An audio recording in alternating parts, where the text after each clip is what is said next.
আল্লাহর দরদি নবী মায়ের নবী জনাবে মোহাম্মদ রাসূলুল্লাহ সাল্লাল্লাহু তাআলা আলাইহি ওয়াসাল্লাম আর থাকতে পারলেন না।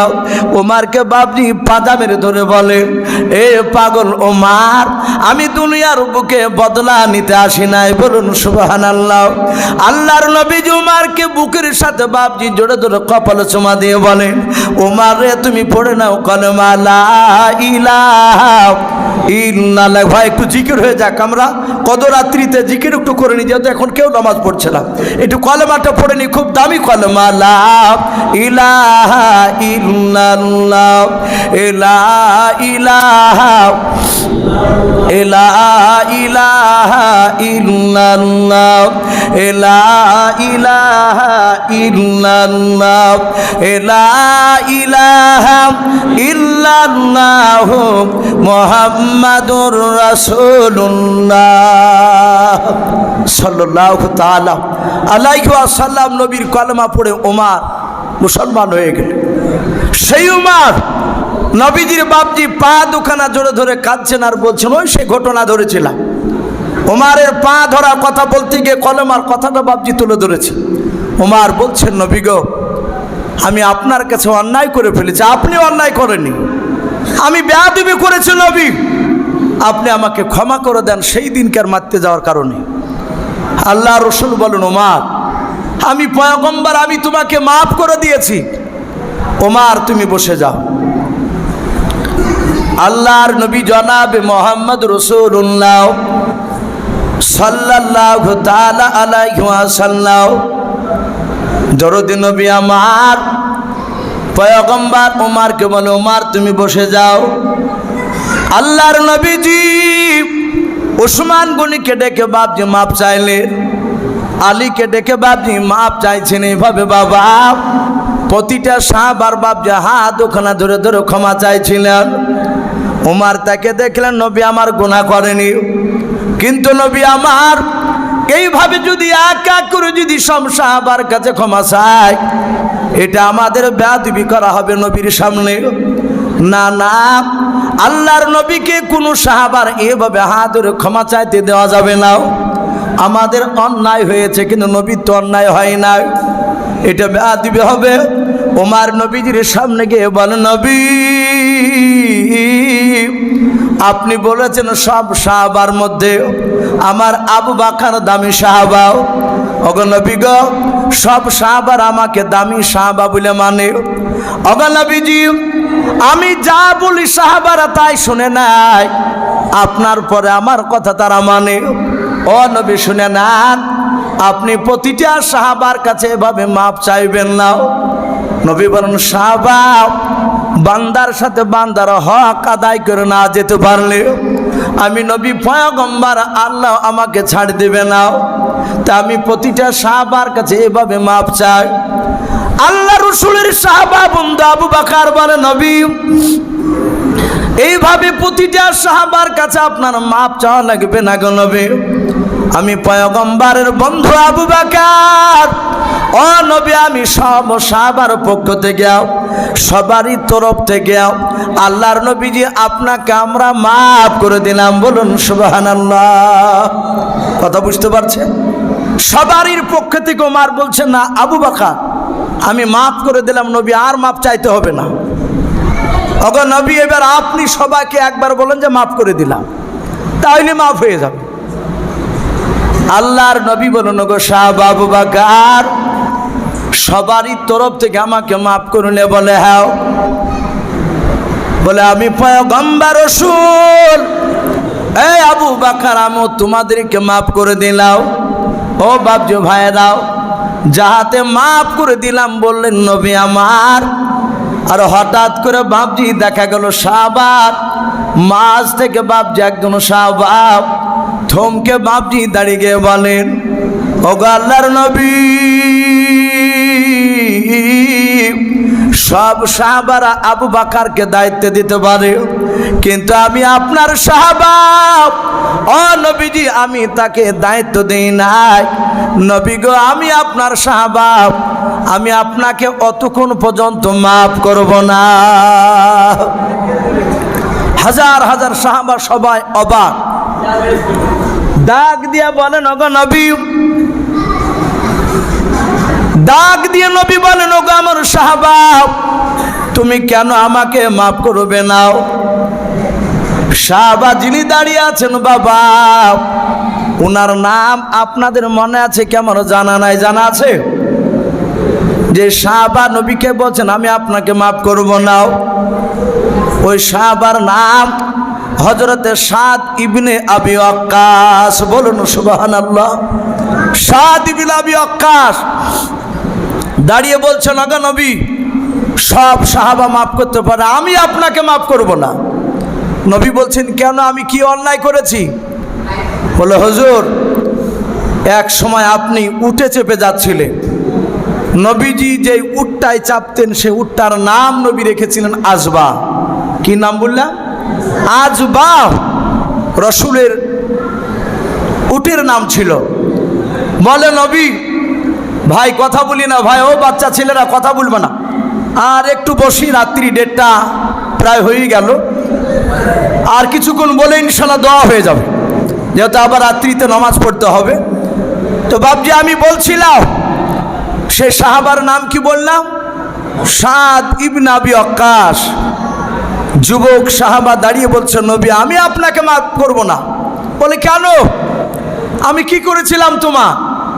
বলে আপনি আপনার আজবা উঠেছে পাহাড় চিলে, আমি উটের লাগাম ধরে ধরে হেঁটে হেঁটে যাচ্ছিলাম আগে আগে, আপনার ডান হাতে ছিল চাবুক। ওগো নবী, ওই চাবুকটা দিয়ে আপনার উটের ডান দিকের পায়ে মারতে গিয়েছিলেন, উটের পায়ে না লেগে আপনার হাতে চাবুকের আঘাত আমার এই পৃষ্ঠ মোবারকে লেগেছিল, আমার ডান দিকের কাঁধের দিকে লেগেছিল। ওগো নবী, যে আজ আপনি বলেছেন সাহাবারাও আমার হাতের দ্বারায় জবানের দ্বারায় যদি কেউ আঘাত পেয়ে থাকো, হয় আজ মাফ করে দাও, না হলে তার বদলা নিয়ে নাও। আমি মাফ করব না, আমি আপনার কাছে বদলা চাই, মারতে চাই। ঈমান থাকবে কথা বলে? নবীকে মারা তো দূরের কথা, নবী চেহারার দিকে চোখটা টেড়া করে তাকালে ঈমান নষ্ট হয়ে যায়। আর সেই সাহাবা সাদ ইবনে আবি ওয়াক্কাস আল্লাহ রসুলকে বলছেন আমিও আপনাকে চাবুক দিয়ে মারব, না মারা পর্যন্ত নবী আমি আপনাকে মাফ করব না।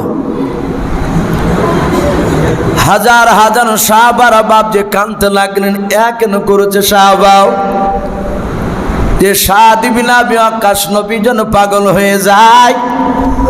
নবীর দিলকে বাঁচানোর জন্য অনেক বেঈমানের সঙ্গে লড়াই করেছে। আর এই সাহাবা হঠাৎ করে কেন বলছে নবীর কাছে বদলা নেব? আবু বকর বলেন ওগো নবী, দয়া করে ওকে একটু সময় দেন আমাদেরকে, আমরা একটু বুঝিয়ে যদি তাকে মাফ করাতে পারে। আবু বকর বলেন ওগো সাদ ইবনে আবি ওয়াক্কাস, এখানে তুমি বাদ দিয়ে যতগুলো সাহাবা আছে, হাজার হাজার সাহাবা বলে হ্যাঁ ওরা আমার সাহাবা, আমরা সমস্ত সাহাবারা যা জীবনে নেকির কাজ করেছে শুনে নাও, যদি আল্লাহ দরবারে যদি কোনো কাজ যদি পছন্দ হয়, যদি আমরা নেকি কাজ করে থাকি সাহাবা, হাজার হাজার সব সাহাবারা সবারই নেকিগুলো আমরা তোমাকে দান করে দিলাম, তার বিনিময়ে আমার রাসূলকে তুমি মাফ করে দাও। সাদ ইবনে আবি ওয়াক্কাস বলে না ভাই, এই আবু বকর আমি কারণে কি নিব না, আমি নবীকে মারতে চাই। লাস্ট পর্যন্ত বাপ যে আবু বকর সাদ ইবনে আবি ওয়াক্কাসের পা দুখানা জুড়ে ধরে কাঁদেন আর বলে ওরে ভাই সাদ ইবনে আবি ওয়াক্কাস, তুমি আমার নেকির ব্যাপারে তুমি জানো? বলে হ্যাঁ জানি। আল্লাহর নবীজি যেদিন মক্কা ছেড়ে বাপ যে নবীকে সঙ্গে করে নিয়ে মদিনায় যাচ্ছিলেন, ওই দিন আবু বকরের ব্যবহারে নবী আমার এত খুশি হয়েছিলেন, এত খুশি হয়েছিলেন। আল্লাহর নবী বলেছিলেন ওরে আবু বকর, সারা জীবনকার নেকি নয়, শুধু আজকের রাত্রির নেকিটা মক্কা থেকে মদিনা যাওয়ার হিজরতের রাত্রির নেকিটা শুনে না আবু বকর, এক পাল্লায় যদি তোমার নেকিটা রাখা হয় কিয়ামত পর্যন্ত যত আমার উম্মতে আসবে, যারা ইন্তেকাল করে গিয়েছে, বর্তমান আছে, আগামীতে আসবে, সব উম্মতির নেকি যদি অপর পানে রাখা হয়, ওরে আবু বকর আমি পয়গম্বর বললাম তোমার নেকির পাল্লাটা ভারী হয়ে যাবে। বলুন সুবহানাল্লাহ। কি জাতা বড় দামি সাহাব আবু বকর। সে আবু বকর বলে ভাই আমার সারা জীবন করে এমনকে শুনে না, ওই হিজরতে রাত্রির নেকির ব্যাপারে নবী বলেছেন ওই নেকিটা সুদ্ধা তোমাকে দান করে দিলাম। এই ভাই তুমি নবীকে মাফ করো। সাদ ইবনে আবি ওয়াক্কাস বলে না ভাই আমি মাফ করব না, আমি নবীজিকে বদলা নিতে চাই, মারতে চাই। আল্লাহর নবী বলেন আবু বকর ছেড়ে দাও। ওরে আবু বকর ওকে ছেড়ে দাও, যদি সাদ ইবনে আবি ওয়াক্কাস যদি আমাকে না মারে আর আমি তোমার পয়গম্বর যদি ইন্তেকাল করে যায়, কিয়ামতের ময়দানে আল্লাহ যদি একটিবার প্রশ্ন করে নবী গাও আমার সাদ ইবনে আবি ওয়াক্কাসকে কেন মারতে দাওনি, তাহলে ওরে আমার সাহাবা আমি নবী পয়গম্বর জান্নাত যেতে গিয়ে আটকা পড়ে যাব। ওর হক আদায় করে যেতে দাও, আমাকে পুরা করতে দাও। আল্লাহর নবী বলেন সাদ ইবনে আবি ওয়াক্কাস তুমি আমাকে কি দিয়ে মারবাও? বলে হুজুর যে চাবুক দিয়ে আপনি মেরেছিলেন চাবুকটা বাড়িতে রাখা আছে। বলে তাড়াতাড়ি নিয়ে এসো।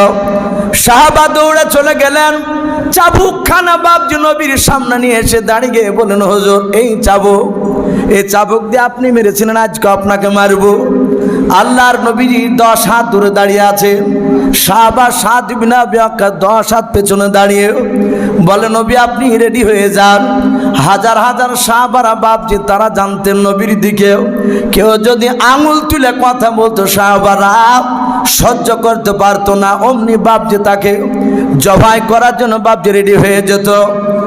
সেই নবীর সাহাবারা বাপজি মনে মনে চিন্তা করেন আল্লাহ নবীর সামনে আমাদের চোখের সামনে নবীকে মারবে, আমরা তাকে সহ্য করতে পারবো না। প্রতিটা সাহাবা এইভাবে বাপজি চোখ দুটো বন্ধ করে আছে। নবী বলেন কোন সাহাবা যেন কথা বলবা না, সাদ ইবনে আবি ওয়াক্কাসকে বদলা নিতে দাও। সাহাবারা চোখ বন্ধ করে আছে। আল্লাহর নবী বলেন সাহাবা তুমি আমার সামনে দিকে মারবা না পেছন দিকে মারবা? বলাও।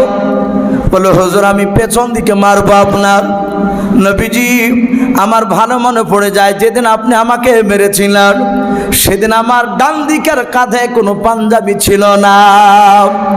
ওগো নবীজি আজ আপনাকে আমি মারবো, নবী মারার আগে আপনার ডান দিকের পাঞ্জাবি খানা একটু নিচু দিকে টানিয়ে ধরেন, নিচু দিকে আপনি নামান।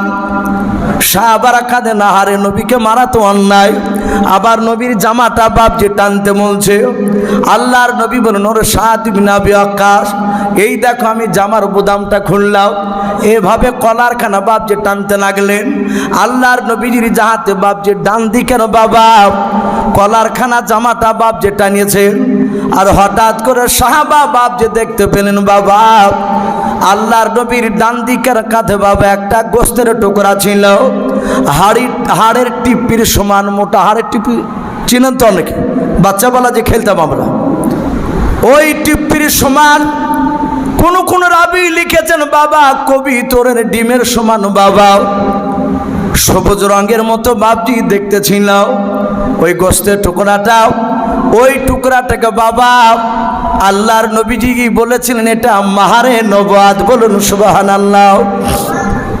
ও বাপজি ভাইরাম এই মাহারে নবুয়াত কোন নবী রাসূলকে দেয় নাই, আদম নবীকে দেয় নাই, মুসা নবীকে দেয় নাই, ঈসা নবীকে দেয় নাই, দাউদ নবীকে দেয় নাই, ইব্রাহিম খলিলুল্লাহ আলাইহিস সালাম এইভাবে বাবা সব নবীকে দেয় নাই। একটাই নবীকে দিয়েছেন, তিনি হচ্ছেন আপনার আমার নবী জনাবে মুহাম্মদ রাসূলুল্লাহ সাল্লাল্লাহু তাআলা আলাইহি ওয়াসাল্লাম। এই মাহারে নবুয়াত ও বাপজি ভাইরা এটার কাজ কি ছিল বাবা? কিতাবে পাওয়া যায় আল্লাহর নবীজির মাহারে নবুয়াতটা এটা সিসি ক্যামেরার মতো কাজ করতো। বলুন সুবহানাল্লাহ। আল্লাহর নবীর সামনে যেমন দেখতেন বাবা, নবী পেছন দিকে ঘুরে না থেকেও বাবা নবী পেছন দিকটা সামনের মতো দেখতেন। এ সিসি ক্যামেরার দ্বারাই বলুন সুবহানাল্লাহ। হযরতে সালমান ফারসি বলেন, আমরা মসজিদ নববীর ভিতরে দাঁড়িয়ে গেলাম, আল্লাহর নবী মিম্বারে বাবজি মেহরাবে দাঁড়ালেন, ইমামতির জায়গা নবী দাঁড়িয়ে গিয়েও নবী আমাদের দিকে তাকালেন না। নবী এইভাবে পশ্চিম দিকে তাকিয়ে আছেন। আল্লাহর নবী পশ্চিম দিকে তাকে বলেন, সাহাবারা কাতার সোজা করে দাঁড়াও। হযরতে সালমান ফারসি বলেন, আমি 4 নাম্বার কাতারে আছি। ক নাম্বার? 4 নাম্বার কাতারের পেছনে। আল্লাহর নবী পেছন দিকে তাকালেন না। আমার দাঁড়া থেকে একটু 19-20 হয়ে চলো, আমি একটু সামনের দিকে বাপজি একটু দাঁড়িয়ে বেশি করে দাঁড়াচ্ছিলাম। ইমাম বলে না যে ভাই একটু পেছনে নামেন, পেছনে পরে তো। সালমান বলেন, আমি আল্লাহর নবীজির দিকে তাকে দেখে নাও, নবী আমাদের দিকে তাকালেন না। 4 নাম্বার কাতারে আমি আছি। আল্লাহর নবী পেছন থেকে নয় বাবা, সামনে থেকে নবী আমার তাকাচ্ছেন আর বলেন, পেছন দিকে তাকাই নাও। নবী বলেন, ওরে সালমান তোমার পাটা আর একটু নিচু করে দাঁড়াও। বলুন সুবহানাল্লাহ। নামাজ শেষ হয়ে গেল। সালমানের ভিতর বাপজি ভালো করে নাই। এ নবী জানতে পারলো কি করিয়া, নবী দেখতে পারলো কি করিয়া আমি 4 নম্বর কাতারে আছি। নবী তো আমার দিকে ঘুরে তাকায়নি, নবী পশ্চিম দিকে বাপজি তাকিয়েছিল। আল্লাহর নবী বলেন, ওগো সাহাবা তুমি অমন কোনে করো? বলে, নবীজি আপনি সামনের দিকে তাকিয়ে আপনি আপনার পেছনে ছিলাম 4 নম্বর কাতারে। ওগো নবী আমার পা দিয়ে সোজা হয়েছিল না, তা কি করে দেখলেন?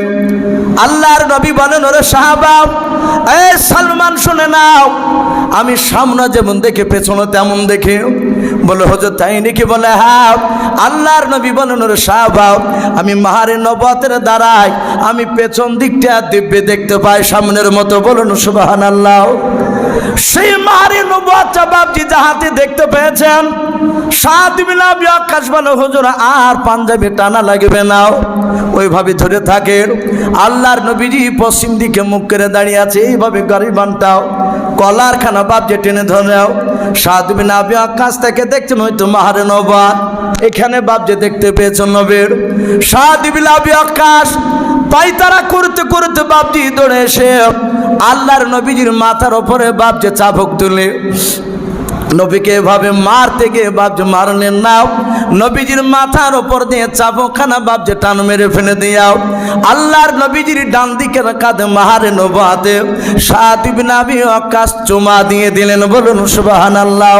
চুমা দিয়ে অমনি সাথে হাতে আল্লাহর নবীর পা দুখানা বাপজি জোরে ধরে কাঁদেন আর বলেন, নবী গাও বেয়াদবি করে ফেলেছে, নবী অন্যায় করে ফেলেছে।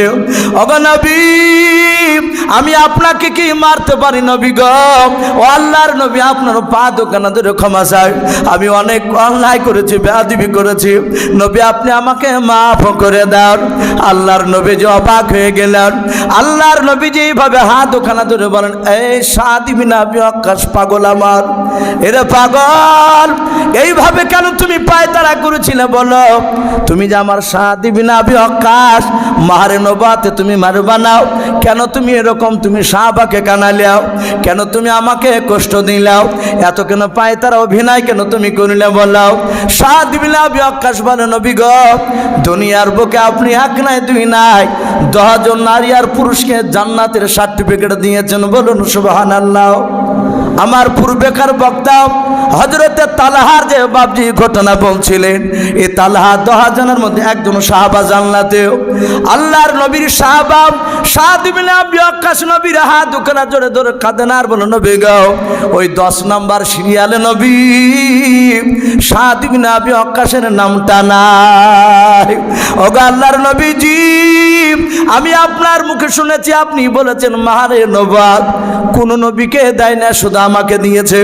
ও আল্লাহর নবী, যে সেদিন থেকে আমি ধারণা করলাম এটা নিশ্চয় কোনো দামি জিনিস হবে। ওগো নবী, আপনি আমাকে মেরেছিলেন, এটা সত্য, কিন্তু নবী আমি অপেক্ষা ছিলাম কবে আপনি আমার কাছে মাপ চাইবেন, ক্ষমা চাইবেন। আর সেদিন ক্ষমা না করার বাহানায় কায়দায় আমি আপনার মারে নবাতে ক্ষমা দেব, এটা আমি আশা করেছিলাম নবী গাও। আজ আশা পুরা করে নিলাম। ও নবীজি, আপনার পা দোকানা হাত দোকানা ধরে ক্ষমা চাই। নবী একটু দোয়া করে দেন, আমি চুমা দিয়েছি মারে নবাত নবী গাও, আপনি দোয়া করে দেন যেন মারে নবাত চুমা খাওয়ার কারণে আল্লাহ যেন আমাকে জাহান্নামের আগুন না দেয়। বলুন সুবহানাল্লাহ। নবী সাদ বিন আবি ওয়াক্কাসকে বুকের সাথে জড়িয়ে ধরলেন, কপালে চুমা দিলেন, বললেন, সাদ বিন আবি ওয়াক্কাস, এত তোমার আশা? বলে হ্যাঁ। আল্লাহর নবী বলেন, এই সাদ বিন আবি ওয়াক্কাস, তুমি যখন মাহারে নবাতে চুমা দিয়েছো, আমি পয়গম্বর রাসূল কথা দিছি জাহান্নামের আগুন আশা করি তোমাকে স্পর্শ করবে না। বলুন সুবহানাল্লাহ। বাপজি আমার সোনা লালেরা, আমার বলার উদ্দেশ্যে যে সারা পৃথিবীর শ্রেষ্ঠ নবী কারো কাছে অন্যায় করেনি, গুনাহ করেনি, অথচ বাপজি সাহাবার কাছে মাপ চেয়েছিলেন। এটা দেখাতে চেয়েছিলেন সাহাবারা আমার ইন্তেকাল করার পরও তারা যেন মৃত্যুর আগে আগে যেন তারা যেন সব মাপ চেয়ে যেন যেতে পারে, তারা যেন তাদের হকগুলো যেন আদায় করে যেতে পারে। তাই বাপজি, আমি প্রতিটা বাপজি ভাইদেরকে বলবো, আমরা ইনশাআল্লাহ মৃত্যুর আগে কাউকে যদি আঘাত দিয়ে থাকি আমরা জানতে পারবো, আশা করি কে কাকে আঘাত দিয়েছেন, ব্যথা দিয়েছে, একটু চিন্তা করলে বুঝতে পারবেন। বাপজি লজ্জা করবেন না, সে গরিব হোক, আপনি বড় লোক হন, তাতে কোনো অসুবিধা নেই। আপনি ভাববেন না যে আমি বড় লোক, আমি কেন ওর হাত ধরে ক্ষমা চাইবো, গরিব মানুষ। হয়তো আল্লাহ আপনাকে ওই গরিবটার কারণে হয়তো আপনাকে জান্নাতে যেতে দেবে না, আটকে দিবে কিয়ামতের ময়দানে। দুনিয়ার সুখ বাপজি সুখ নয়, সুখ হচ্ছে ওখানে, ওটা হচ্ছে আসল সুখ। বাপজি যদি আপনাদের ভয় যদি না থাকতো, জাহান্নামের ভয়, কিয়ামতের ভয় যদি না থাকতো, বাপজি এইভাবে বসে থাকতেন না, ও নামাজ পড়ে বাড়ি পেলে যেতেন। তাহলে ঘুমকে বাপজি ছেড়ে দিয়ে আরামের বিছানা ত্যাগ করে একভাবে বাপজি বসে আছেন। আমি অনেক সময় দেখছি অনেক মানুষ মাজা লেগে যাচ্ছে, এভাবে পাকে সরাচ্ছে, যারা আসমানা দিয়ে বসছিল সে পা একটু তুলে বসছে, তার মানে বাপজি কষ্ট হচ্ছে। সেই বাপজি মাগরিবের পর তারাবি নমাজ পড়তে এসেছে। আজ প্রায় তারাবি নমাজ, এশার নমাজ অনেকগুলো 20 রাকাত তারাবি একভাবে নমাজ পড়ার পর ঘন্টার পর ঘন্টা এই যে বাপজি একইভাবে আল্লাহর ঘরে বসে আছে, এ নিশ্চয় ভয় আছে বলেই তো বসে আছে আমরা। আল্লাহ কবুল করুন, বলুন আল্লাহুম্মা আমিন। তাই প্রতিটা বাপজি ভাইকে বলবো, ভাই এই লাইলাতুল কদর রাত্রিতে 4 রকম ব্যক্তির বাপজি দোয়া কবুল হয় না, বাদ বাকি সবারই দোয়া কবুল হয়। 1 নম্বর বাপজি নিশাখোর ব্যক্তি, যারা শরাব পান করে। আমি প্রতিটা বাপজি ভাইকে বলবো, ভাই রাগ করবেন না, আমি কারো ছেলের বয়সে, আমি কারো ভাইয়ের মতো। কারণ আমার এখানে বাপজি আজ কি যে প্রথম আসছি তা নয়, আমার প্রায় কয়েকবার হয়ে গেল। আমি এখানে অনেক লোককে চিনতে পারছি, বয়স্ক লোক দ্বারা প্রায় আমি চিনতে পারছি। মারহুম হজরত আব্দুল মান্নান সাহেব, উনি বাপজি জিন্দা অবস্থায় আমাকে প্রায় 5 বার মনে হয় নিয়ে এসেছিলেন ওনার এই প্রোগ্রামে। ওনার একটা যে ভাই মনে হয় বিলাল সাহেব, ওনার কবর জিয়ারত করতে আমাকে নিয়ে গিয়েছিলেন। বাপজি উনি আমাকে ব্যক্তিগত ভালোবাসতেন, আমি দেখেছি। ভালো না বাসলে 5 বার একভাবে বাপজি ডাকতেন না। এদিকে বেশ কয়েক বছর বাপজি আসা হয়নি। আবার আল্লাহ রাব্বুল আলামিন হয়তো কপালে লেখা ছিল আবার বাপজি এসেছি, রাজীব ভাইয়ের হয়তো মারফতে বাপজি এখানে আল্লাহ নিয়ে এসেছেন, এটা হয়তো বাপজি লেখা ছিল। নবীজি বলেছেন রুহের জগতে দুনিয়াতে আপনি আমি আসার আগে সবারই রুহ একদিন আল্লাহ তৈরি করেছিলেন এবং একই সঙ্গে ছিলাম। আল্লাহর নবী বলেন রুহের জগতে যার সাথে যার যতবার দেখা হয়েছে দুনিয়াতে তার সাথে ততবার না দেখে তার ইন্তেকাল হবে না। বলুন সুবহানাল্লাহ। তাহলে বাপজি এই যে দীর্ঘ কয়েক বছর পর বাপজি আবার আপনাদের সঙ্গে দেখা, তার মানে বাপজি ওখানে দেখা হয়েছিল। আরও হয়তো বাপজি দেখা ওখানে হলে হয়তো আবার দেখা হবে আগামীতে। তাই বাপজি আমরা যদি কেউ নিশা করে থাকি, বাপ আল্লাহ রহমান, আল্লাহ রহিম, আল্লাহ গফফার, একটু আল্লাহর কাছে আজকে বাপজি তওবা করবে। নবী বলেছেন রমজান মাস পেল, পাওয়ার পর তার জীবনের গুনাহ মাফ করে নিতে পারলো না, তার চেয়ে হতভাগা আর পৃথিবীতে কেউ নাই। 11 মাস গুনাহ করেছে বাপ, রমজান মাস গুনাহ মাফ করা মাস। তাই যত পারবেন ইবাদত করে আল্লাহর কাছে কাঁদাকাটি করে গুনাহকে মাফ করার চেষ্টা করো। নিশা করলে বাপজি তওবা করুন যেন আগামীতে যেন না করতে হয়। 2 নাম্বার বাপজি আমি আপনাদেরকে বলবো, বাপের অবাধ্য সন্তান যারা বাপের কথা শুনে না, মার কথা শুনে না, তাদের দোয়া বাপজি কবুল হবে না। বাপজি যারা হিংসা করে, পরে সমালোচনা করে, তাদেরও বাপজি দোয়া কবুল হবে না। প্রতিটা বাপজি ভাইদেরকে বলবো, বাপজি এটা ইবাদতের রাত্রি, আজকে আমরা ইনশাআল্লাহ তওবা করে বাপজি প্রতিটা মানুষ আমরা নামাজ পড়বো ইনশাআল্লাহ। এই যে বসে বক্তব্য শুনছিলেন আপনারা, এটাও বাপজি ইবাদতের মধ্যে শামিল হবে। এশার নামাজ পড়েছেন, তারাবি পড়েছেন, এটাও ইবাদতের মধ্যে বাপজি। লাইলাতুল কদর যদি আজকে রাত্রি হয়ে যায়, আলহামদুলিল্লাহ সবারই আমলনামা লেখা হয়ে যাবে। তাই বাপজি মনে করবেন না যে হয়তো এই প্রোগ্রামটা না হলে মনে হয় আমার এতক্ষণ পর্যন্ত 50 রাকাত নামাজ হয়ে যেত, এটা ভাববেন না। এটাও জিকির, এটাও বাপজি আপনার ইবাদত। আল্লাহ রাব্বুল আলামিন আমাদের সকলকে আমল করার তৌফিক দান করুন, বলুন আল্লাহুম্মা আমিন। নিশ্চয়ই আমার পূর্বেকার বক্তা আমি আসার আগে হয়তো ইতিকাফ সম্পর্কে হয়তো বলতে পারে। আপনাদের মসজিদের যে ইমাম সাহেব হাফেজ আব্দুল্লাহ সাহেব, ওনাকে বহুদিন থেকে বাপজি আমিও চিনি, উনিও চিনি। এই আপনাদের এখানে থাকতে থাকতে আমি ওনার সঙ্গে পরিচয় হয়েছি, আসা যাওয়া করতে গিয়ে আমার। উনি হয়তো বলেছেন আপনাদেরকে ইতিকাফ, এই লাইলাতুল কদর নামাজ এমন কোনো নতুন জিনিস নয় যে নামাজ নতুন করে আলাদা করে হবে, তা নয়, একই নিয়মে হবে। 2 রাকাত করে বাপজি নিয়াত করবে। আরবি নিয়াত না জানলে কোনো দুঃখ করার ব্যাপার নাই, বাংলা ভাষাতে বলবেন আমি 2 রাকাত লাইলাতুল কদরের নামাজ, নফল। এই নামাজটা হচ্ছে নফল। আপনি যদি নফল যদি বলেন তাও হবে, না বললেও হবে। শুধু যদি বলেন লাইলাতুল কদর 2 রাকাত নামাজ আমি পড়ছি পশ্চিম দিকে মুখ করিয়ে, আল্লাহু আকবার, তাও হবে। আবার যদি বলেন যে আমি 2 রাকাত লাইলাতুল কদর নফল নামাজ পশ্চিম দিকে মুখ করে পড়ছি, আল্লাহু আকবার, এটা হবে। বলে বাপজি যারা সূরা জানেন, যত বড় বড় সূরা জানেন সব পড়বেন, অসুবিধা নাই। যদি একেবারে সূরা বেশি না জানেন, ছোট সূরাগুলো, তাহলে বাপজি যেগুলো জানেন, একটা সূরা ফাতিহার পরে যে কোনো সূরা পড়তে হয়। মনে রাখবেন যে সূরাটা প্রথম রাকাতে পড়বেন ওটা যেন একটু বড় হয়, দ্বিতীয় রাকাতে যে সূরাটা পড়বেন প্রথমকার সূরার চেয়ে যেন একটু ছোট হয়, এবং নিয়মটা যেন একটু বাপজি প্রথম থেকে যেন নিচের দিকে হয়।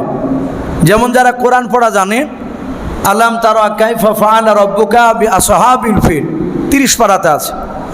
এই আলাম তারা সূরা ফিল, আলাম তারার পরে আর একটা সূরা, কি সূরা আছে বলেন দিদি? লিইলাফি কুরাইশ।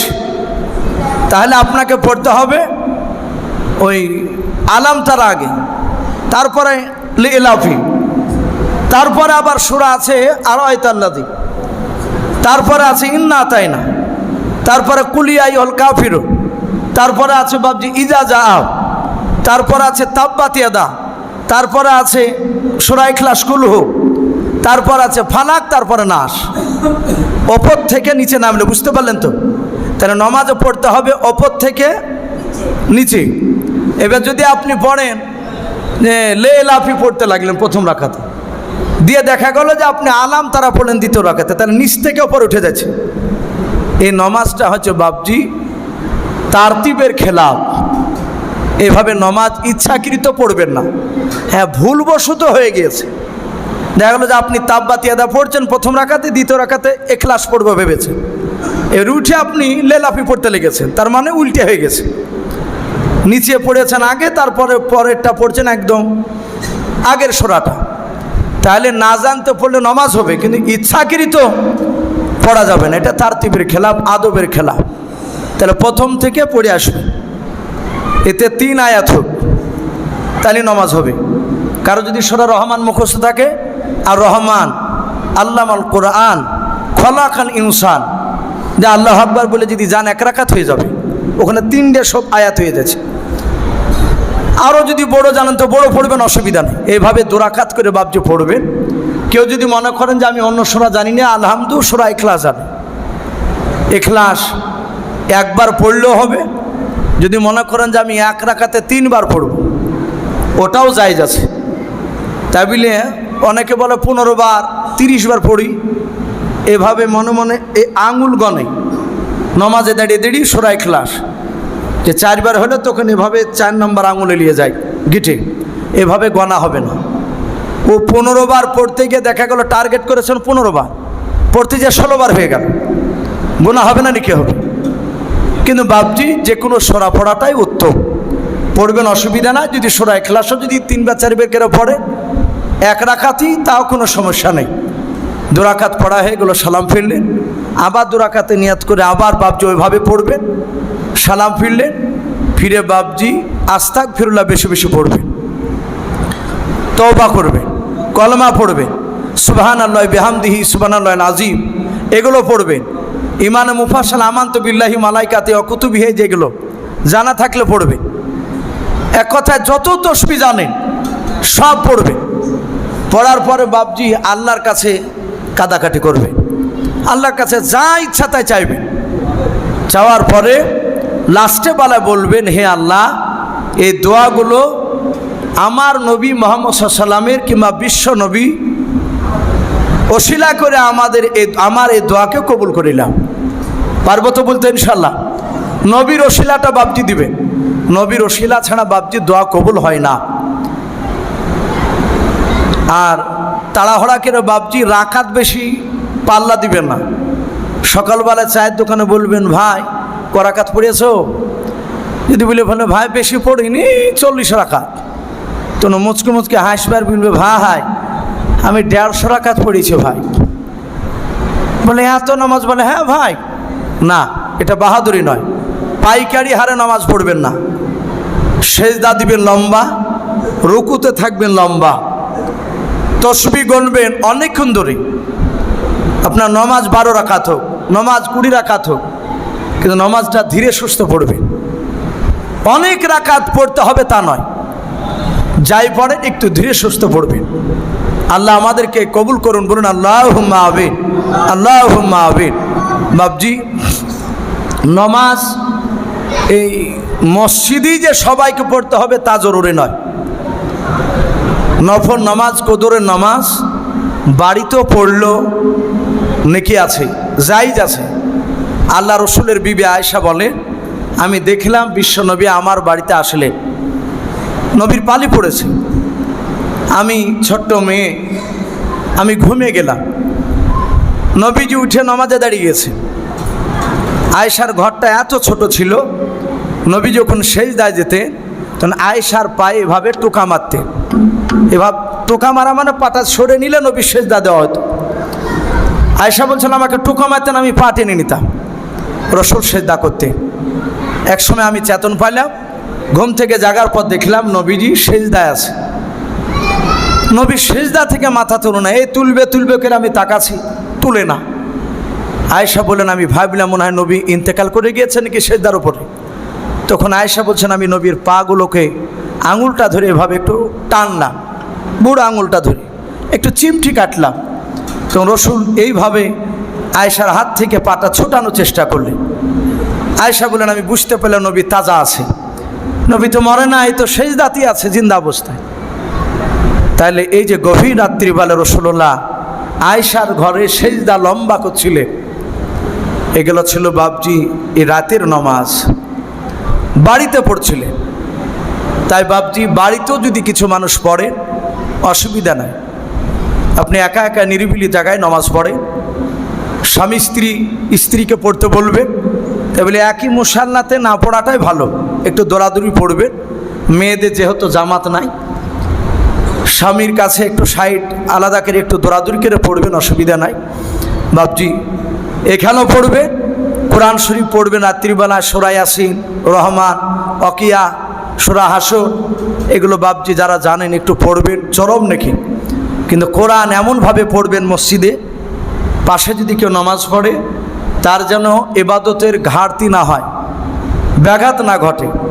আপনি আস্তে আস্তে পড়বেন, দরকার হলে বারান্দাতে দেখবেন একটু সাইডে, ওখানে কেউ নয়, ওখানে যে নামাজ পড়ে কোরআন পড়ে আস্তে আস্তে, যেন পাশের লোকটার কানে এসে যেন শব্দ না হয়। ইবাদত এমনভাবে করবো কে যেন কষ্ট না পায়। আর নামাজটা পড়ার সময় এত আলো জ্বালবেন না ভাই, একটা আলো জ্বালবেন যেন আপনি কোনো জিনিস সেজদার কাছে, আপনার কাছে পায়ের তলে কোনো সাপটা আসলে যেন আপনি দেখতে পান। খুব একদম ঝকঝকে করে রাখবেন না, আল্লাহর কাছে এভাবে বাপজি কাদাকাঠি করবেন। এটা কাদার রাত, কান্দন সবারই বাড়াবে না বাপ। কেউ মোনাজাত করে যখন দেখেন অনেকের কাঁদে, তখন আরেকজনা থেকে থেকে হাসবেন না। কান্দন যদি নাও বেরোয়, কান্দার ঢং করবে, কান্দার যে অভিনয়, এটা নমাজে করা জায়েজ আছে। আল্লাহ বলেছেন বান্দা আমার কাছে কাঁদো, কান্দন যদি না বাড়ায় তো কান্দার ঢং করো, আমি আল্লাহ তোমাকে ক্ষমা করে দেব।